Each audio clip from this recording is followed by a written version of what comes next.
Hola amigos, los saludo desde acá arriba con frío, pero pues ya voy casi en descenso. Pero ¿qué les parece este lugarcito?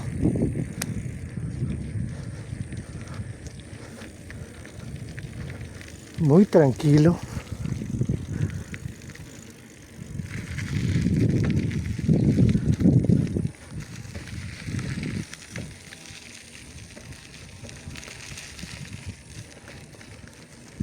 Para allá es Jalapa.